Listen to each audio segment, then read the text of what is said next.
It's 8:40 on a Tuesday morning in a classroom that smells like old carpet and dry erase markers.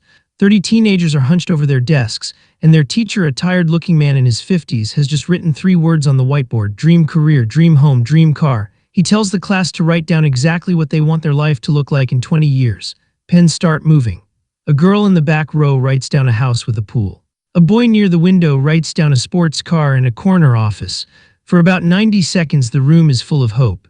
Then the teacher does something that, if you really think about it, might be one of the most damaging things an adult can say to a room full of kids. He walks to the front of the class, looks at all those dreams written in blue ink and says it calmly, like he's doing them a favor. Be realistic. You'll probably never have these things, so lower your expectations. Nobody in that room argues with him. He's the adult. He's supposed to know how the world works. And so, one sentence at a time, 30 future adults quietly downgrade their own lives before they've even had the chance to live them. Here's the problem: that sentence isn't just discouraging, it's a trap.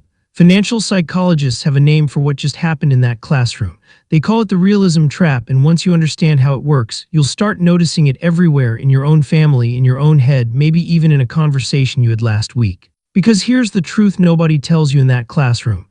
Lowering your expectations doesn't protect you from disappointment, it guarantees it.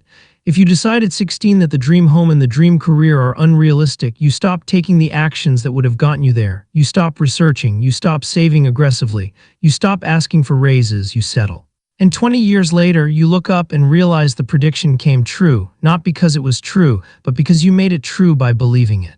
This is what happens when you allow the system to crush your dreams before you understand what wealth actually requires. And I want to say this clearly, right at the start, because it matters more than anything else in this video. If you allow the system to crush your dreams, you'll never create wealth from nothing. That's not a motivational poster line. That's a financial fact, and by the end of this video, you're going to understand exactly why. So here's what we're going to do today. We're going to break the realism trap wide open. I'm going to show you exactly how people start with nothing, no trust fund, no inheritance, no lucky break, and still build real lasting wealth. We're going to talk about the advice you should be ignoring, the risk you should be taking, the career move almost nobody makes but should, and one study from Fidelity that will completely change how you think about your money. And near the end, I'm going to tell you about a man who had all of it: the mansion, the lake house, the 7-figure portfolio, and lost almost every bit of it because of one decision. So stick around for that one, because it's the kind of story that changes how you invest for the rest of your life. Before we go further, if you're someone who's tired of being told to lower your expectations, hit that subscribe button right now. Every week on this channel, we break down exactly how ordinary people build extraordinary wealth. No jargon, no fluff, just what actually works. All right, let's get into it. My name is David Marshall, and I've spent the last 15 years studying one question.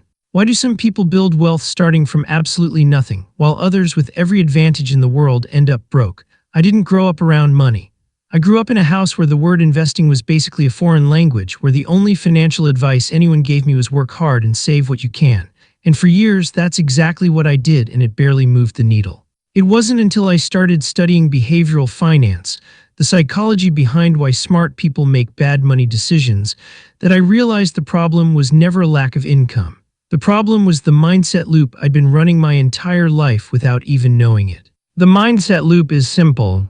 It's the invisible cycle where your beliefs about money shape your actions shape your results, and your results confirm your original beliefs, even when those beliefs were wrong from the start. Break the loop and everything changes. Stay inside it and you'll spend 40 years working hard for very little. So let's start breaking it one piece at a time, starting with the very first thing you need to fix, and it's probably not what you think. The first rule of building wealth from zero has nothing to do with money at all. It has to do with who you listen to. Think about the last time you got financial advice from a friend or a family member. Maybe they told you renting is throwing money away. Maybe they told you the stock market is basically a casino.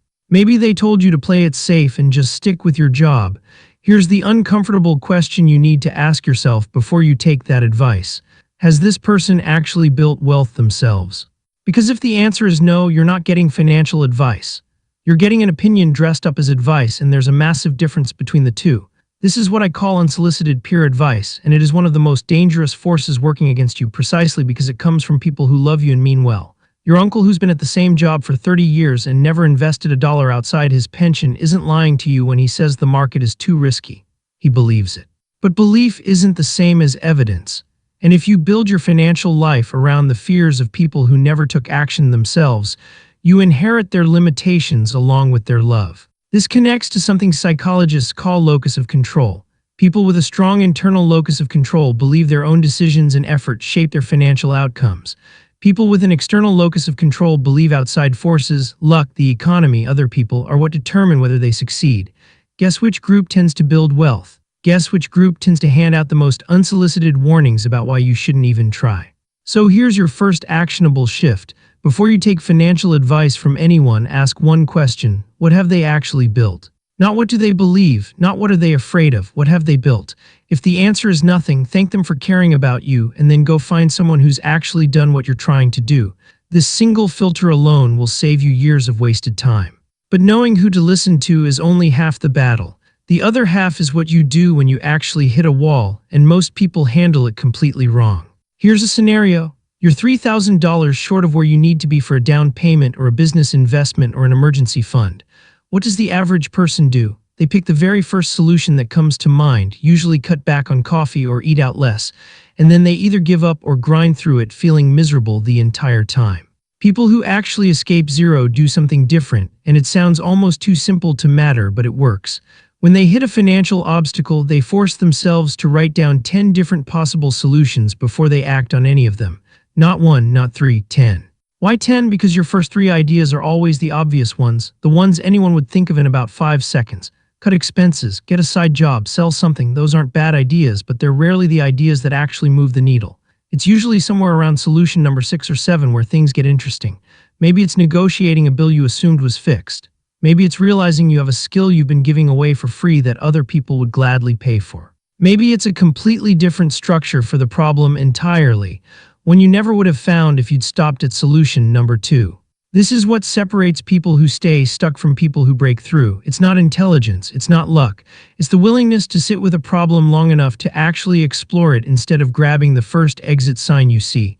10 solutions every time, make it a rule. Now, once you've got your list of solutions, here's where most people, especially anyone with kids, a mortgage, or a spouse depending on them, hit a second wall. And I need to be honest with you here because this next part isn't for everyone in the same way. Let's talk about calculated risk, because this is the part of the video where context matters enormously. If you have a spouse depending on your income, children who need stability, a mortgage that has to get paid every single month, your risk tolerance should absolutely reflect that. I'm not telling you to gamble your family's security on a business idea you had at 2 in the morning. But if you're in a season of life with fewer financial responsibilities, no dependents, no massive fixed expenses, more flexibility than you might realize, that season is an asset in itself, and most people waste it. They play it just as safe at 23 with zero obligations as they do at 45 with a family to support. And that's backwards. The years when you have the least to lose are exactly the years you should be taking your biggest calculated risks, because the downside is recoverable and the upside can completely change your trajectory. Calculated risk doesn't mean reckless risk. It means doing the homework, understanding the odds, sizing the bet so that even a total loss doesn't wipe you out, and then pulling the trigger instead of researching the same decision for 18 months and never acting. The people who build real wealth from nothing almost always point back to one specific window in their life where they took a risk that felt uncomfortable at the time. Not reckless, uncomfortable. There's a difference, and learning to tell those two things apart might be one of the most valuable skills in this entire video. Once you understand risk, the next question becomes where you're actually earning your income from in the first place, and this is where most people are leaving enormous money on the table without even realizing it. Let's talk about your job, because I want to challenge something you've probably been told your entire life. Loyalty to one employer builds wealth. Statistically, that's one of the most expensive lies in the American workplace. Multiple studies on wage growth have found something that should make you a little annoyed. Employees who change jobs approximately every 2 years tend to see significantly faster income growth than employees who stay loyal to a single employer for a decade or more. Companies know this. That's exactly why the raise they hand you for staying is usually 2, maybe 3%, while the salary they'd have to offer a new hire with your same experience is often 10, 15, sometimes 20% higher. You're not getting rewarded for loyalty. You're getting a discount for staying comfortable. I call this job hopping wealth acceleration, and I know it sounds almost rebellious because we're raised to believe that jumping around looks bad, that commitment is a virtue. And sure, there's a version of job hopping that looks reckless on a resume, but there's a difference between chaos and strategy. Strategic job hopping means you're building real skills at each stop, you're leaving on good terms, and you're using the job market itself as a negotiating tool. Because right now today, the fastest way to a meaningful raise usually isn't asking your current boss. It's proving your market value somewhere else first. But here's the deeper shift, the one that matters even more than how often you switch jobs. If you're staying an employee and there's nothing wrong with that, stop letting yourself get paid purely for hours. Start pushing for skill-based compensation and, where possible, a results-oriented career, meaning your pay is tied to outcomes you actually produce, not just a clock you punch. Commission structures, bonus structures tied to performance. Equity, profit sharing. These are the compensation models that let your income scale with your actual output, instead of being capped at whatever your hourly rate happens to be. Think about it this way. An hourly employee and a results-driven employee can do the exact same amount of work in a year and end that year with completely different bank accounts purely because of how their compensation was structured from day one. That's not talent, that's structure. And structure is something you can actually choose.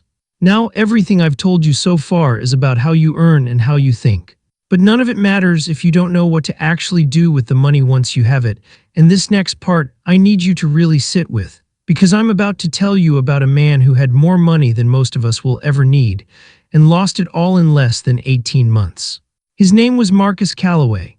In his early 40s, Marcus had done everything right, at least on paper. He'd built a successful chain of retail stores from scratch, sold them for just under $9 million, and for about 2 years, Marcus Calloway looked like the definition of the American success story. The mansion, the lake house, the kind of car that turns heads in a grocery store parking lot.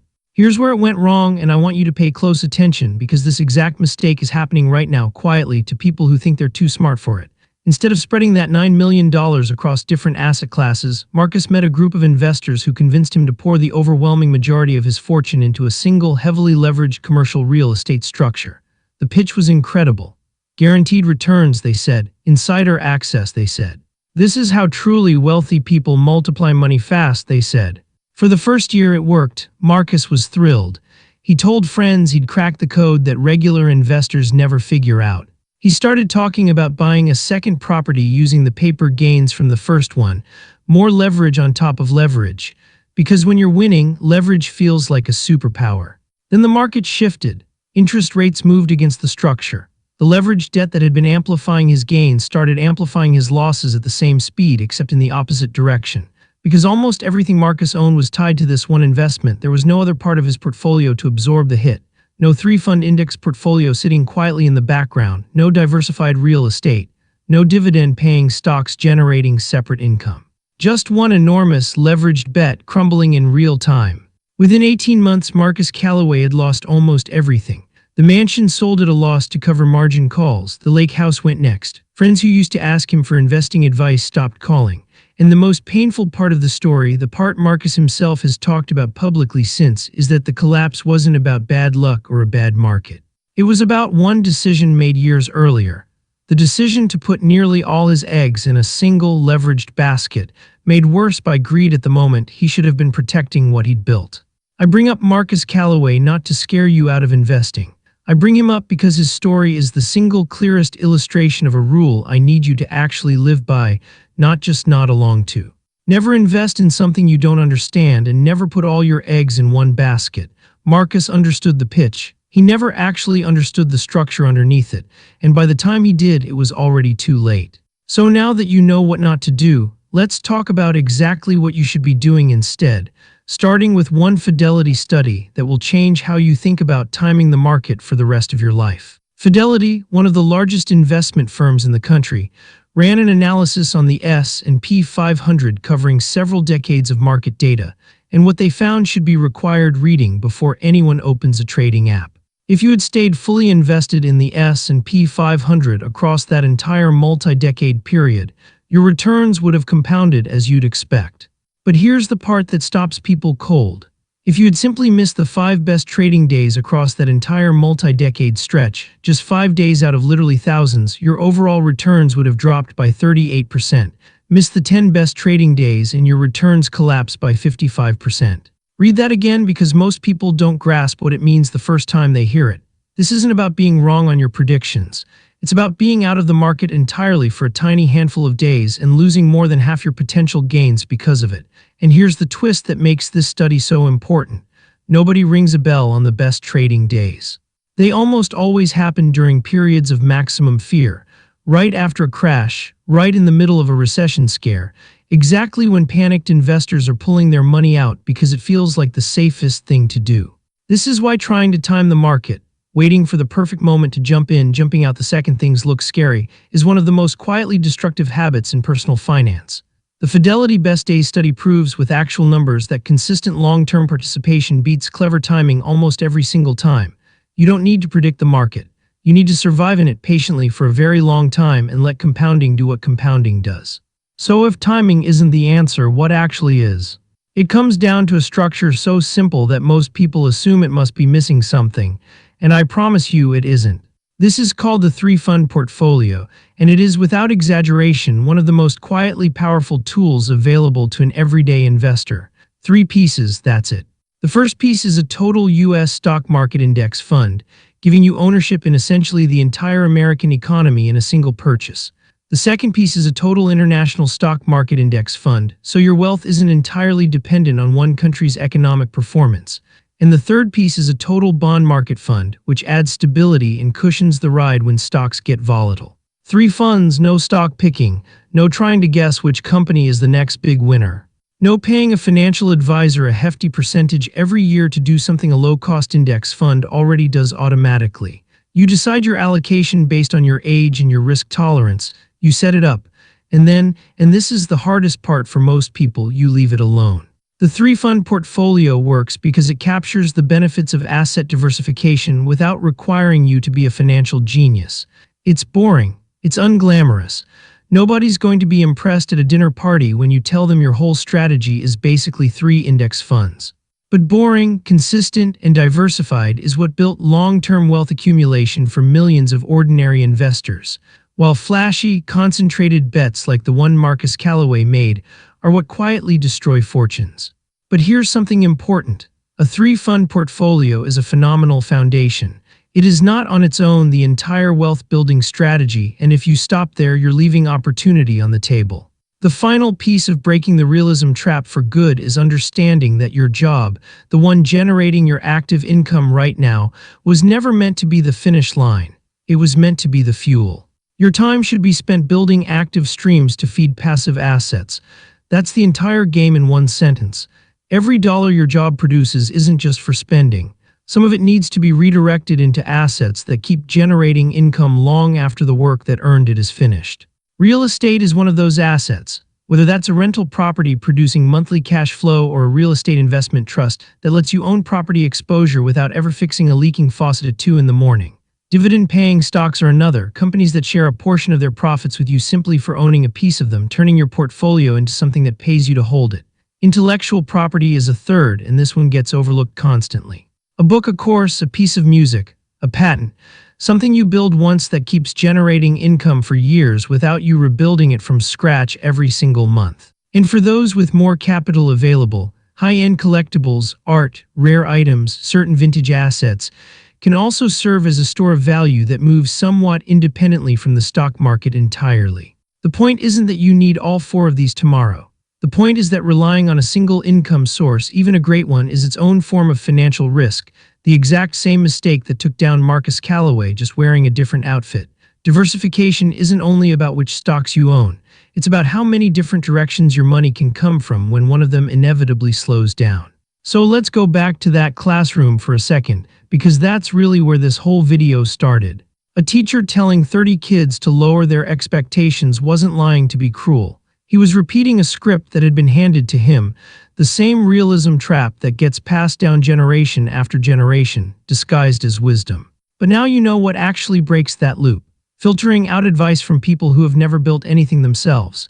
Generating 10 solutions before settling for the obvious one. Taking calculated risk while the stakes are still recoverable. Treating your career like a results-oriented career instead of just a paycheck. Staying invested through the scary days because of what the Fidelity numbers actually prove. building a three-fund portfolio as your foundation, and diversifying your income the way Marcus Calloway wishes he had, before it was too late. None of this requires a trust fund. None of this requires luck.